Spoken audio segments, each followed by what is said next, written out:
तो बॉलीवुड का dirty secret कभी कभी बाहर आ ही जाता है, खुद बॉलीवुड वालों के मुंह से बाहर आ जाता है।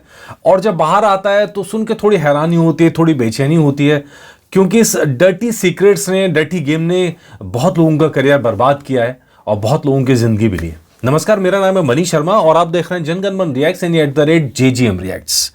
तो आज ये ताज़ा ताज़ा बवाल खड़ा हुआ है सोमेन मिश्रा।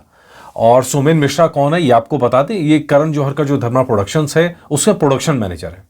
अब सोमेन मिश्रा ने 12th फेल के ऊपर जो कमेंट किए हैं, दरअसल 12th फेल को पर भी कमेंट किए हैं और विधु विनोद चोपड़ा पर भी कमेंट किए, जिनके काम की हर कोई तारीफ कर रहा है, जिनकी हम भी तारीफ कर रहे हैं।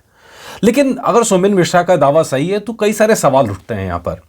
और उनका जो कहना है, बेसिकली उन्होंने एक तो 12th फेल की भर भर के तारीफ की है। अब वो तो हम भी कह रहे हैं कि भाई 12th फेल क्या लाजवाब मूवी बनाई है, डायरेक्टर को सलाम है इसके लिए। मतलब बहुत कम होता है जब आप मूवी से इतना इमोशनल अटैच हो जाते हो उस कैरेक्टर के साथ में। और पिछली बार जब मैंने एपिसोड किया तो एक हमारे दर्शक थे, वो बोल रहे थे विक्रांत मैसी के काम की तारीफ नहीं की, तो मैंने उनको कहा सॉरी, हाँ मुझसे मिस्टेक हो गई। विक्रांत मैसी ने भी शानदार अभिनय किया, बहुत शानदार अभिनय किया है। मतलब जितनी शानदार फिल्म है उतना विक्रांत मैसी का एक्टिंग भी कहीं लगता ही नहीं कि कोई एक्टर एक्टिंग कर रहा है। मतलब वो रियल कैरेक्टर महसूस होता पूरे टाइम पे, और पूरे टाइम उस कैरेक्टर के साथ आप अटैच होते हो। ये तो हुई 12th फेल की बात में। लेकिन जो सोमेन मिश्रा ने आरोप लगाए हैं, जो बॉलीवुड का डर्टी सीक्रेट है, वो थोड़ा सा बुरा लगता है सुनने में। सही में बॉलीवुड के लिए बहुत सारी चीज़ें हैं। जैसे हम लोग जानते हैं कि कई गीतकार आरोप लगाते हैं कि उनके गीत चोरी हो जाते हैं, कई स्क्रिप्ट राइटर आरोप लगाते हैं कि उनकी स्क्रिप्ट चोरी हो जाती हैं, और फिर नेपोटिज्म और ये सब सवाल तो रहते ही हैं। लेकिन ये जो कह रहे हैं वो जरा सुनिए। सोमेन मिश्रा कहते हैं, as much as we are all praising the film Vidhu Vinod Chopra, I hope he realise he is too चिंदी विद क्रेडिट्स। चिंदी मतलब छोटा। तो कह रहे वो दूसरे को श्रेय देने में बहुत उनका दिल बहुत छोटा है, चिंदी चोरी करते हैं, चिंदी इंसान है, specially writing and editing, writing में और एडिटिंग में। ये तो हम जानते हैं विधु विनोद चोपड़ा जहाँ भी होता है कहानियों में उनका नाम ज़रूर होता है। ऐसे और भी हमने प्रोड्यूसर्स देखे हैं बॉलीवुड के अंदर, जो जब लिखते हैं, जो कहानी उनकी आती है तो उसमें अंदर उनका नाम ज़रूर रहता है। तो खैर ये कह रहे हैं कि वो किसी और को जब एडिटिंग की बात होती है या जब राइटिंग की बात होती है, किसी और को श्रेय देते ही नहीं है। Need to stop hogging all the credits, has done in the past too. अच्छी फिल्म बनाई, डायरेक्टर हैं, that's enough, you become bigger by the giving the right credits. ये बात तो सही है। सोमेन मिश्रा जो कह रहे हैं कि अगर आप एक अच्छा डायरेक्टर, सिंपल, अगर आप सिंपल रूल देखेंगे, कोई अच्छा बॉस वो होता है जो अपने साथ के लोगों को, नीचे के लोगों को अपने साथ लेके आके चलता है। क्योंकि जैसे जैसे वो तरक्की करते हैं वो अपने आप भी तरक्की करते चलते हैं। हालांकि हम जब देखते हैं तो बॉसेस का एक दूसरा नज़रिया देखते हैं। बॉसेस जो इनसिक्योर बॉसेस होते हैं वो अपने नीचे के लोगों को दबाते चलते हैं ताकि कोई ऊपर उठ गया तो उसकी कुर्सी को खतरा हो जाएगा। विधु विनोद चोपड़ा को देख के ऐसा लगता नहीं है, क्योंकि राजकुमार हिरानी को तो एक एडिटर से उठा के डायरेक्टर उन्होंने बनाया है। हमने तो देखा राजकुमार हिरानी को कहाँ से कहाँ पहुँचा दिया विधु विनोद चोपड़ा ने, और कैसे डंकी फिल्म में राजकुमार हिरानी को शायद कमी खली होगी विधु विनोद चोपड़ा की। हालांकि 2019 के अंदर अगर आपको याद होगा तो मीटू एक स्कैंडल हुआ था जिसमें राजकुमार हिरानी को संजू फिल्म के बाद आरोप लगे थे, और एक महिला ने आरोप लगाए थे, नाम का खुलासा नहीं हुआ था। तो विधु विनोद चोपड़ा से उनके रिलेशन उसके बाद ही गड़बड़ होने शुरू हुए थे 2019 के बाद में। और अब ये फिल्म लेके आए हैं बिना राजकुमार हिरानी के, बिना विधु विनोद चोपड़ा के राजकुमार हिरानी अपनी फिल्म लेके आए डंकी, जो अच्छी फिल्म, तो एवरेज फिल्म है, बहुत अच्छी फिल्म नहीं है, पीके और 3 इडियट की स्टैंडर्ड की नहीं है।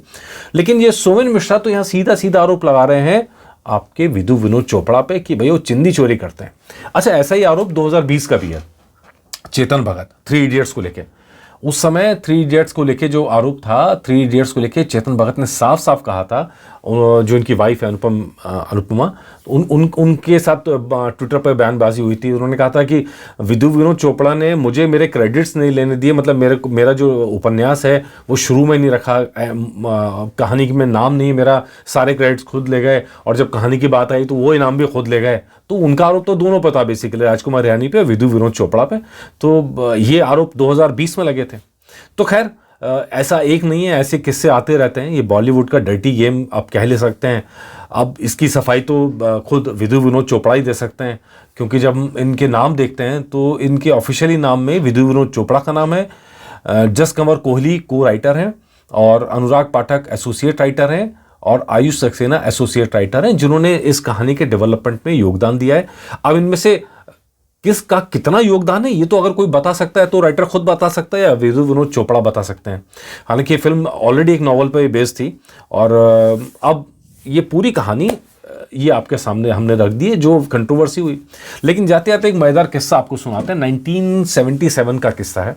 विदु विनोद चोपड़ा ने खुद ही ये किस्सा सुनाया था एक जगह एक इंटरव्यू में, और वो बताते हैं कि जब उनको पहला अवार्ड मिला, और वो अवार्ड कौन सा था, वो अवार्ड था शॉर्ट फिल्म थी मर्डर एट मंकी। 1976 में फिल्म आई थी और 1977 में मतलब इसके लिए उन्हें नेशनल अवार्ड मिला था, उनका पहला नेशनल अवार्ड।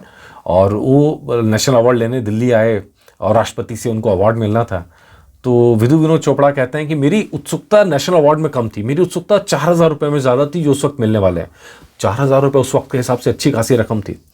तो कहते हैं कि जब मैं स्टेज पे गया तो उसमें लाल कृष्ण आडवाणी इंफॉर्मेशन मिनिस्टर थे, सूचना मंत्रालय उनके पास था। तो कह रहे हैं जब मैंने वो देखा तो उसमें पोस्टल ऑर्डर था, मतलब पोस्टल ऑर्डर भी ऐसा कि 7 साल बाद आप पैसा डबल हो जाएगा। कह रहे हैं मुझे पैसे की सख्त ज़रूरत थी। तो वहीं स्टेज के ऊपर ही कहासुनी होने लगी कि नहीं सर ये तो गलत है, मुझे तो पैसा चाहिए, इसमें तो पैसा होना चाहिए था, मैं तो 4,000 रुपये के लिए आया था, नेशनल अवार्ड के लिए नहीं आया। हालांकि बहुत छोटा बचकानापन ही कहेंगे, नेशनल अवार्ड मिल रहा हो और तरसते हैं, आज भी कई एक्टर्स तरसते हैं नेशनल अवार्ड्स के लिए कि नेशनल अवार्ड मिल जाए, वो उस लेवल का पहुँचता नहीं है। लेकिन अपनी पहली फिल्म से उन्होंने ये पहचान बना ली थी, नेशनल अवार्ड मिला। और उसके बाद फिर अगले दिन काफ़ी बहसबाजी हुई वहीं स्टेज के ऊपर टीवी के सामने, और उसके बाद वो अगले दिन लाल कृष्ण आडवाणी के दफ्तर में आए। तब आडवाणी ने उन्होंने कहा कि क्या ये देश का भविष्य है, लाओ अपने पिता से बात कराओ मेरी। तो ये सब कहा सुनी हुई। तो हालांकि जब उनकी प्रॉब्लम सुनी तो बताते हैं कि मेरे पास पैसे नहीं थे, मैं किसी से पैसे लेके टिकट लेके आया, मैंने शर्ट खरीदी, किसी से पैसे उधार मांगे, कह रहा मैं वापस जाऊँगा तो मैं क्या कहूँगा, मेरे पास पैसे ही नहीं है देने के लिए। फिर लाल कृष्ण आडवाणी ने उनको पैसे का इंतज़ाम भी कराया, नाश्ता कराया, फिर उनकी सहायता जो करनी थी वो करी। खैर ये पूरा किस्सा बड़ा मज़ेदार। और खैर बाकी तो डर्टी सीक्रेट्स हम सब जानते हैं बॉलीवुड के किस तरह के असर दिखा चुका है, चाहे नेपोटिज्म की बात हो, चाहे स्क्रिप्ट या इस तरह की चिंदी वाली बातें हों। लेकिन इतना ही कहूँगा, मतलब इसके लिए राइट पर्सन तो विदु विनोद चोपड़ा ही हैं, उनको इस बारे में जवाब देना चाहिए कि क्या ऐसा वाकई में है। और अगर वो सही में कोई और भी स्टोरी लिख रहा है तो उससे वो छोटे नहीं हो जाते, उनका जो आर्ट है वो बहुत बड़ा है। हमने चाहे परिंदा की बात आप कर लीजिए, चाहे 1942 लव स्टोरी की बात कर लीजिए, मतलब शिकारा हो, मतलब वो सारा उनका जो योगदान है बॉलीवुड को कह लीजिए, हिंदी फिल्म इंडस्ट्री को कह लीजिए, वो बड़ा है। तो वो किसी को क्रेडिट देने से छोटे नहीं हो जाएंगे। अगर इवन वो अगली आने वाली किसी फिल्म में ये भी ना लिखें कि वो राइटर हैं तो भी उनका कद छोटा नहीं होगा। तो मुझे तो लगता है कि उनको दरिया दिली दिखानी चाहिए, जैसे राजकुमार हिरानी को आगे किया उन्होंने, वैसे उन्हें बाकी लोगों को भी आगे करना चाहिए ताकि उनका नाम हो, उनके हाथ से और भी अच्छे लोग निकलें, अच्छी कहानी कहने वाले निकलें। तो मेरा तो अपना मानना ही, आपका क्या मानना आप बताइएगा ज़रूर। नमस्कार।